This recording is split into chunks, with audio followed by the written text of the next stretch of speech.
But no, I think like there's a problem that stands with people not saying anything, but at the same time, there's certain things that need to get documented that might not get documented if people are only basing things off of like physically reacting. So there's two sides of the argument that always make sense. It's two sides of the coin. So you said you've never experienced police brutality. Do you know anyone that has personally? I mean, police brutality, or even police extent. misconduct. I went to jail a long time ago for something that I definitely didn't do. How were you treated? I got pulled out of the cop car by my right behind like my armpits. You know what I'm saying? Like right here. And I got tossed into like the median of the highway. I have bruises all over my arms and stuff like that from them tightening the cuffs and everything like that, and like kind of like picking me up and throwing me into like a cop car. But it's also something that you should take into consideration, that I wouldn't jump to say that it was racism, because I understand I'm like the grade of skin colors that I am. Well, you said you didn't do whatever they said you did. So what do you think? Sure Why do you think that they were physical with you? Why do you? It has to do with environment too. I was with somebody else that was escalating the situation more than I was. So. And you were in a car? Yeah, I was in a car. Were you the driver? No, I was the passenger. Did they? How old were you? I was 20. So you were over 18. So Mm-hmm. how did they respect your rights? Were you? To an extent. Like, no one's listening to you when they pull you out of a cop car behind your hands and are tossing you around and stuff on the side of the highway. No one's listening to you when you're talking then. But then again, patience weighs different on different people, and it's not a good or bad thing. It just like, I definitely felt like I was lucky enough to have the opportunity to explain myself, which is a situation that was specific to me, but it doesn't happen for everybody else. Even though explaining yourself to officers is often a bad thing, because they hold that against you. Mm-hmm. They sure can. Like especially when it's in the moment when you're getting arrested, like when all of that stuff is going on, that's like a big moment. And if you don't mind, can you tell me what the charge was? Assault on a police officer. On him? Mm-hmm. That guy? Mm-hmm. Yeah, because when they pulled me out by my armpits, I mean, what's the word? Fight or flight, you know what I'm saying? So, and obviously your natural reaction if someone is attacking you from that's behind, just, yeah. You know what I'm saying? If you're pulling me from my armpits, you're naturally swinging my arms back this way. So it clipped him on like the jaw. That's a nerve too in the armpit. Yeah, and it's not like it was on purpose. And he told me, he was actually the police officer that picked me up to take me to court, my arraignment, when I was in jail. The same police officer. And he was asking me questions like off the record.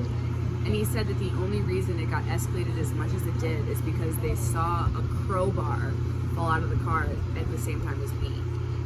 Because when they pulled me out, it got caught on like the bottom of like your heel. Oh, it was in the back seat? Yeah, no, it was in the front seat when it was on like on the side. Why, a crowbar? Oh, okay. Yeah, so I don't know why it was there. So technically, when you're a passenger, you don't even really have anything to do with the traffic stop. You Nothing. Technically don't even have to give them your ID. Gas. That's the only reason why we were parked on the side of the highway. It's because we ran out of gas. But so do you think that, looking back on it now, do you think that the whole situation was escalated by the police? I think it got blown out of proportion because compared to what I did, was everything that I did was completely by circumstance and on accident. I got put in a police blotter, and he didn't, although he shattered the cop's hand completely. How many people were in the car at the time? Just two. Just me and him. And somehow I got put in a police blotter on a main statement in bolded letters that I did something, but although... So even, like, you hadn't even gone to trial, or did you... I woke up to getting, like, news from, like, my monkeys and stuff like that I was in the newspaper and stuff like that. Did you... So, if you don't mind, can you tell us how the case ended up? Like I said, I was lucky enough to be able to talk to the cop that I allegedly assaulted. He picked me up for my arraignment, and he was asking me questions off the record. So that's how I found out about the crowbar thing. And, I mean, we all take advantage of the moments that we have. So I was like, listen, dude. I tried to explain myself the best that I could. You know what I'm saying? Because what else are you supposed to do in those types of situations? So I was able to explain myself, and he put a word in for me into the judge. So my situation is going to be different from somebody else's because I was able to have that opportunity. So your charge stayed the same. Yeah, I was still But you were- assaulted. I was still charged with felony assault on police officer and felony obstruction of justice. But you said you didn't do that. So did you have a lawyer representing you, or? No, I got a public pretender for sure. Like, I mean, I was in jail. I didn't really, obviously I had no money. There was no people helping me. So they give you a public pretender, the ones that are not even remotely fucking trained. Well, not always. Not always. But in your case. In my case, yeah. I mean, I basically, when I went to my arraignment, my dude didn't even know how to pronounce my name. And I basically defended He never myself. met with you before? He met with me, but didn't bother to hear anything that I was saying. So he was like a 2-word dude. He was like, yes, judge. Like, you know what I'm saying? Like, nothing to be explained, nothing to be elaborated on. You know what I'm saying? So it was an interesting experience for sure. I was in jail for like almost 2 months. So, So definitely that was your sentence, 60 days? well, I was able to get out of it because it got dropped. So Because I was able to talk to that police officer. You know what I'm saying? So, I mean, I guess if you want to talk about privilege and regarding to the certain situation right now, that would be my privilege, is being able to even have that conversation. If that makes sense. It does make sense. Did that, and I'll let you go here soon, but and thank you for doing this. No problem. Did that experience you had, the whole ordeal from start to finish, how did that affect the way that you viewed police from then on until now? I think there's a lot of factors when it comes to viewing police. You know what I'm saying? Like, I try not to let specific personal situations completely dictate my views on something as like a whole, if that makes sense. Like, it definitely gave me certain perspectives as to the fact, like, for something as small as me being featured in a police blotter, but not the guy that I got arrested with, who actually shattered a cop's hand completely and put him out of work for like 6 months.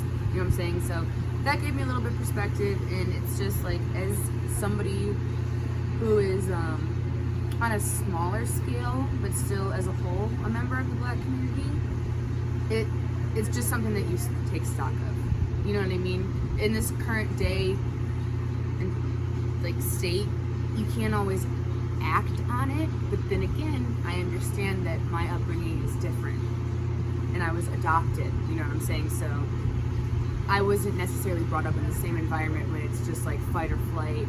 Like, you have to survive, like adapt or die. You know what I'm saying? Like, I didn't grow up in the same environment, but it shapes your view for sure. It gives you perspective, something you take stock on, and you understand the injustices pretty quickly.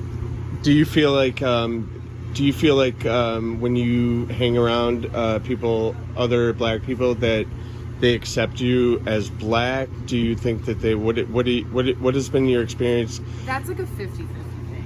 That's, oh my God, if we could do a whole other thing on that, I could go on forever. But we will, for sure. That's a whole other subject when it comes to colorism within the Black community.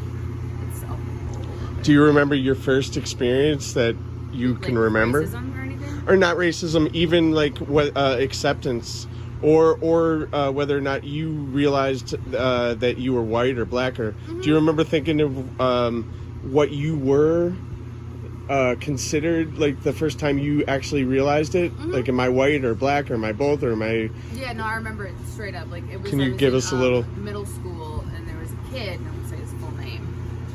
Initials NN. But yeah, I remember he told me that I looked like a monkey, and I didn't at the time. It didn't really make sense to me. I was like, well, I like that animal. I don't really understand why I'm getting compared to it. You didn't know the analogy at that point. Yeah, no, I didn't know what it meant. So, as sad as this is, and I'm sure there's worse stories than this, like, you know, those like corny like shower curtains that you buy at like Walmart that have like the little like animal hooks. So I had like little ones that had monkeys on them. So I took my little digital camera and I tried to take pictures of me next to the monkey so I could understand. And yeah, after a while it clicked. You know what I'm saying? After a while it clicked for sure. And growing up in Rocky River, it was me amongst 4 other kids that had even 1% of melanin in their skin. So yeah, I know what it feels like to be surrounded by people that are judging you for sure.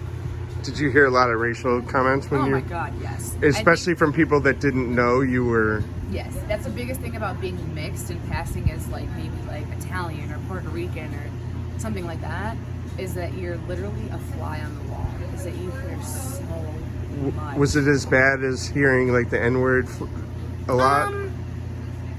Same game, different leagues. That's what I always say. Like hearing something attacking you when it comes like that word and like the weight that it carries for a lot of people, and to different people it means different things.